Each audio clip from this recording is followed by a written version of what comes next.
அன்பு சொந்தங்களே, அன்பு உறவுகளே, எப்படி இருக்கீங்க? நல்லா இருக்கீங்களா? இந்த நாளில் இயேசு உங்களோடு கூட பேசுவாராக.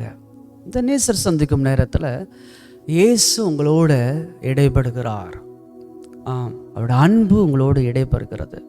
அவருடைய அதிகாரமுள்ள வார்த்தை உங்களை திடனா பெலனா நிற்க வைக்கிறதோட வார்த்தை இல்லையா? பாருங்கள், இன்றைக்கு கூட நேசர் இயேசு உங்களோடு கூட ஒரு வாக்குத்தத்தத்தின் ஊடாக உங்களோடு கூட அவர் பேசுகிறார். ஏசாயா தீர்க்க தரிசன புஸ்தகம் 43ஆம் அதிகாரம் 19வது வசனம். ஏசாயா தீர்க்க தரிசன புஸ்தகம் 43ஆம் அதிகாரம் 19வது வசனத்தை நாம் பார்ப்போம். இதோ நான் புதிய காரியத்தை செய்கிறேன், இப்பொழுதே அது தோன்றும், நீங்கள் அதை அறியீர்களா? நான் வனாந்தரத்திலே வழியையும் அவாந்தர வெளியிலே ஆறுகளையும் உண்டாக்குவேன். ஆண்டவர் சொல்றாரு, இதோ நான் புதிய காரியத்தை உனக்காக செய்கிறேன், புதிய காரியத்தை செய்கிறேன். சொன்ன தேவன் அதற்கு முன்பா இருக்கிற வசனம் சொல்லுது, முந்தினவைகளை நினைக்க வேண்டாம், பூர்வமானவைகளை சிந்திக்க வேண்டாம். இதோ இதோ இப்பவே ஒரு புதிய காரியத்தை ஆண்டவர் செய்ய போறார். நாம் கர்த்தருடைய பிள்ளைகளே, என்ன பிஸ்னஸ் ஆரம்பிக்கிறது, எந்த காலேஜில் பிள்ளைகளை சேர்ப்பது, எந்த பையனுக்கு என் பொண்ணை கொடுப்பது, பையனுக்காக எந்த பொண்ணை பார்க்கிறது, ஒவ்வொரு சிந்தனைகள் உங்கள் வாழ்க்கையில் இருக்கும். எல்லாவற்றிற்கும் மேலாக உங்கள் இருதயத்தில் ஆண்டவர் இயேசு சொல்றாரு, முதலாவது தேவராஜ்யத்தையும் அவருடைய நீதியும் தேடு, மற்றவெல்லாம் கூட கொடுக்கப்படும். சொன்ன தேவன் உங்களுக்கு ஒரு புதிய காரியத்தை செய்ய போகிறார். பெரிய காரியத்தை அவர் உங்களுக்கு செய்ய ஆசையா இருக்கிறார். அந்த பெரிய காரியம் ஒரு புதிய காரியமாக செய்ய போகிறார். புதிய நன்மைகள், புதிய ஆசீர்வாதங்கள், புது வருடத்துல புதிய காரியத்தை ஆண்டவர் வாழ்க்கையில செய்ய போகிறார். நான் வனாந்தரத்திலே வழியையும் அவாந்தர வெளிகளிலே ஆறுகளையும் உண்டாக்குவே. வனாந்தரமான ஒரு இடம், போகவே முடியாது. ஆனா அங்க ஒரு பாதையை ஆண்டவர் உண்டு பண்ணி தரப்போகிறார். ஐயோ, ரொம்ப கடினமா இருக்குது. ஆண்டவர் சொல்றாரு, உனக்கு ஒரு பாதையை நான் வச்சிருக்கிறேன், நீ நடப்ப. நான் உனக்கு முன்னே போய் கோணலானவைகளை செவ்வையாக்குவேன். வெண்கல கதவுகளை உடைத்து இரும்பு தாழ்பால்களை முறித்து அந்தகாரத்தில் இருக்கிற பொக்கிஷங்களை ஒளிப்பீடத்தில் இருக்கிற புதையல்களை கொடுப்பேன், புதையல்களை உனக்கு தருவேன் என்று ஆண்டவர் சொல்றாரு. மறைஞ்சு கிடக்கிற, ஒளிஞ்சு கிடக்கிற காரியத்தை தேவன் உனக்கு எடுத்து கொடுப்பாரு. அல்லேலூயா, அல்லேலூயா. நீ முந்தின காரியத்தை நினைக்காத, பூர்வமானதை சிந்திக்காத. நீ அடிக்கடி என்னென்ன காரியத்தை நினைக்கிற, சிந்திக்கிற, எதை நினைக்கிறது இல்ல. வேத வசனம் சொல்கிறது 22வது வசனத்துல, ஆனாலும் யாக்கோபே, நீ என்னை நோக்கி கூப்பிடவில்லை, இஸ்ரவேலே, நீ என்னை குறித்து மனம் சலித்து போனாய். நீ என்ன கூப்பிடலாமா? என்னை நோக்கி நீ கூப்பிடல, என்னை நோக்கி கூப்பிடல தம்பி என்று ஆண்டவர் சொல்றாரு. மனசு அழிச்சு போயிட்ட.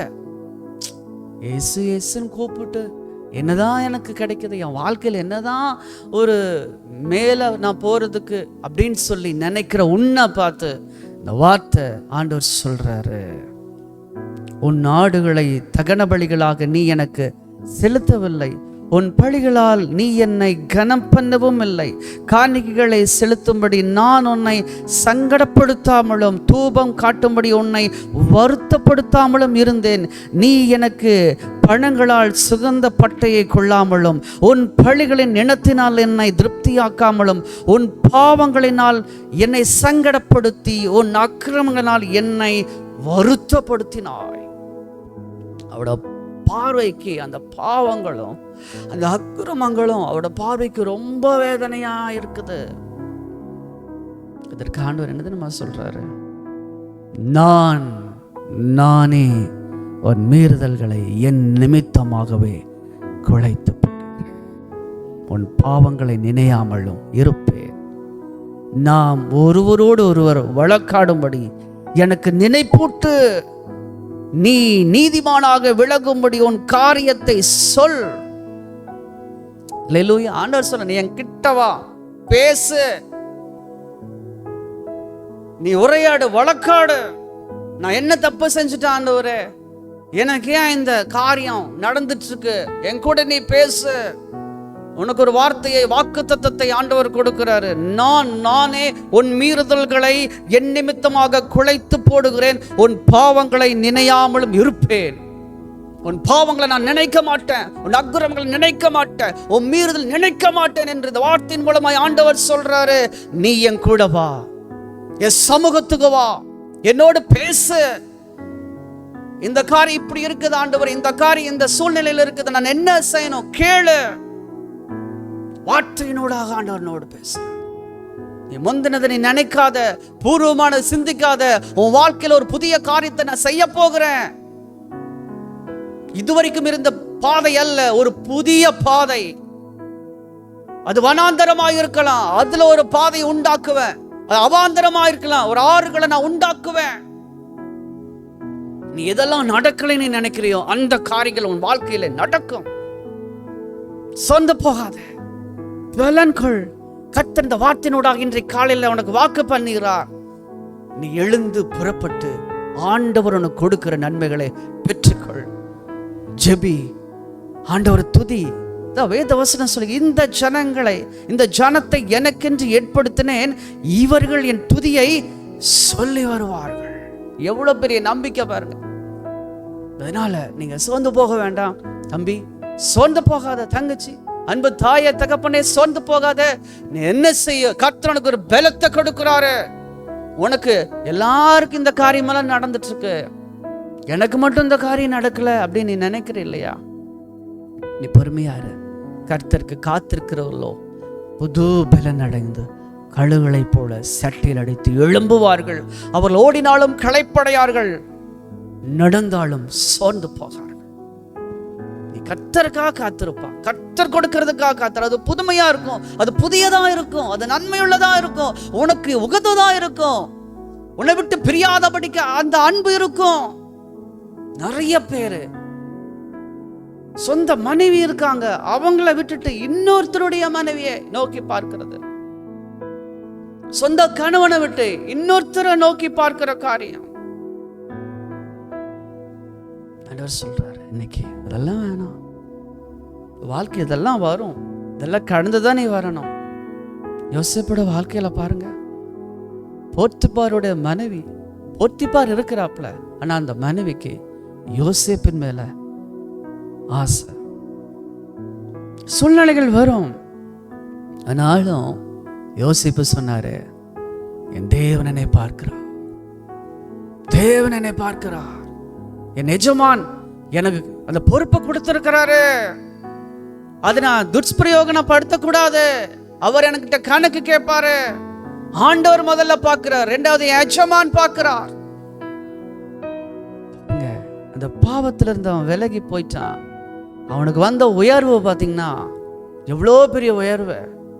அந்த உயர்வை உனக்கு தரப்போகிறார். ஒரு புதிய காரியம். ஜெயிலில் அடைக்கப்பட்ட அந்த தப்புக்காக, ஆனா அவனுக்காக ஒரு பாதையை ஆண்டவர் உண்டு பண்ணார், அவனுக்காக ஒரு நீரூற்றை உண்டு பண்ணார். அவன் வாழ்க்கையில ஒரு பெரிய ஒரு நம்பிக்கை துளிர்த்தது. இன்னைக்கு அந்த நம்பிக்கை துளிர்க்கட்டும். வாழ்க்கையில ஆண்டவர் உன்னை உயர்த்த போகிறார். சொந்த போக வேண்டாம், பலன்கொள். ஏதோ புதிய காரியத்தை செய்கிறேன், அது இப்பொழுதே உனக்கு இப்போ அட் பிரசன்ட் உனக்கு உண்டாகும். நீ இப்ப விசுவாசி, உனக்கு உண்டாகும். நிச்சயமா தேவைகள் சந்திக்கப்படும். கர்த்தர் ஆசீர்வதிப்பாராக. God bless you, God be with you. புதிய வருடம் உனக்கு பெரிய ஆசீர்வாதத்தின் நன்மையான வருடமாக இருக்கட்டும். நன்மையினால் நீ திருப்தி ஆகட்டும் என்று மனதார வாழ்த்துகிறேன். கர்த்தருடைய கரம் நீ ஆசீர்வதிக்கட்டும். இது உங்கள் நேசர் சந்திக்கும் நேரம். நாளை சந்திப்போம். இனிய புத்தாண்டு நல்வாழ்த்துக்களை எங்களது நியூ கிரேஸ் டிவியின் வாயிலாக நாங்கள் தெரிவித்துக் கொள்கிறோம். ஆமேன், ஆமேன்.